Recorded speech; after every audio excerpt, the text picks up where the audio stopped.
पनवेल येथील जमीन मालक सुनील राजाराम रोंधळ यांचा संघर्ष लढा पनवेलकरांना पाहायला मिळाला।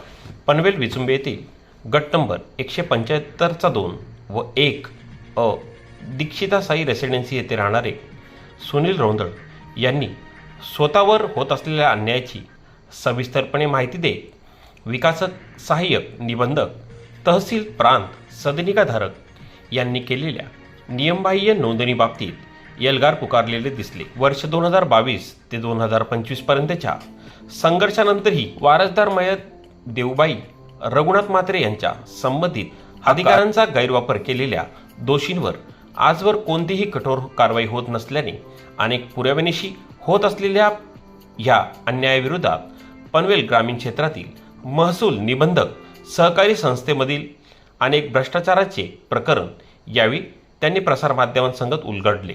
यावर सहाय्यक निबंधक सहकारी संस्था मी सुनील राजाराम रोंधळ गट क्रमांक 175चा 2-1 विचुंबे येथील जमीन मालक असून 2022 ला बोगस कागदपत्राच्या आधारे सहकारी संस्था नोंदणीचा कार्यक्रम यांनी केलं होतं। तो मी प्रस्ताव धडक कारवाईने पाडून आणलाय। 41 फ्लॅटची संस्था नोंदणीचा प्रस्ताव हाणून पाडलेला आहे सरकारी कायद्यानुसार। त्या अनुषंगाने 2022 ला असा प्रस्ताव परत केलेला होता, तरी 2025 ला जमीन मालक मेलेल्या जमीन मालकाचा सातबारा घेऊन तो जोडून 11 जणांच्या सह्या घेऊन परत प्रस्ताव दाखल केलेला आहे।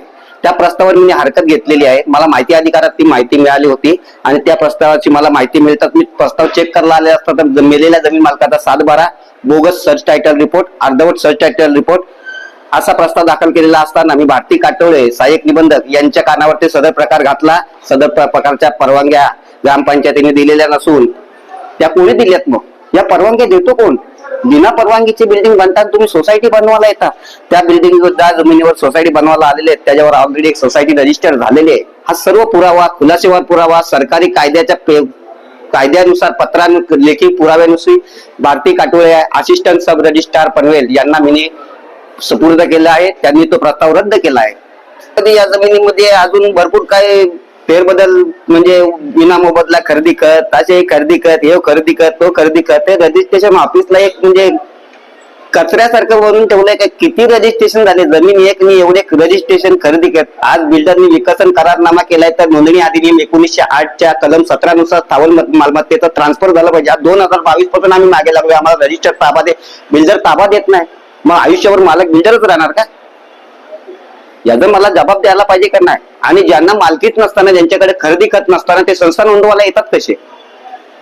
ज्यांच्याकडे सेल डीडच नाही ते संस्था नोंदवायला येतात कसे? याचा मला न्यायासाठी मी भारती काटोळे यांच्या न्यायालयात आलेलो आहे।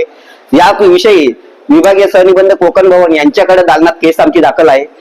जिल्हा उपनिबंधक अलिबाग त्यांच्याकडे दाखल आहे। सहकार आयुक्त पुणे त्यांच्याकडे पण आम्ही यासाठी न्यायाची दाद मागितलेली आहे। त्यासाठी सगळ्यांकडनं काही रिस्पॉन्स काही एवढा आला नाही, पण पनवेल कार्यालयाने परवा दिवशी तो प्रस्ताव रद्द केलेला आहे। चित्तपणे असं म्हणजे न सांगता तुम्ही मेलेल्या माणसाचे सातबारे जोडून कोणालाही काही कल्पना न देता मला एवढीच मागणी आहे, बिल्डरने आम्हाला रजिस्टर ताबा द्यावा। नोंदणी अधिनियम 1908 कलम 17 प्रमाणे आमच्या नावाने फ्लॅट ट्रान्सफर करावे। त्यामुळे बिल्डर यातनं मुक्त होतो, सदनिकेचा धारक मालक होतो आणि सोसायटी बनवायला आमची काय हरकत नाही। मग आम्हाला रजिस्टर ताबा द्यावा बिल्डरने आणि असे खोटे परत कार्यक्रम करू नका, अन्यथा फौजदारी कारवाई करण्यात येणारे यांच्याकडनं पण तुम्हाला आदेश जाणार आहेत। सरकारी यंत्रणेला गंडा घालण्याचं काम जे केलेलं आहे नकली पेपर सादर करून, त्याची कारवाई भारती काटोळे त्यांना आदेश काढणारच आहे। धन्यवाद साहेब।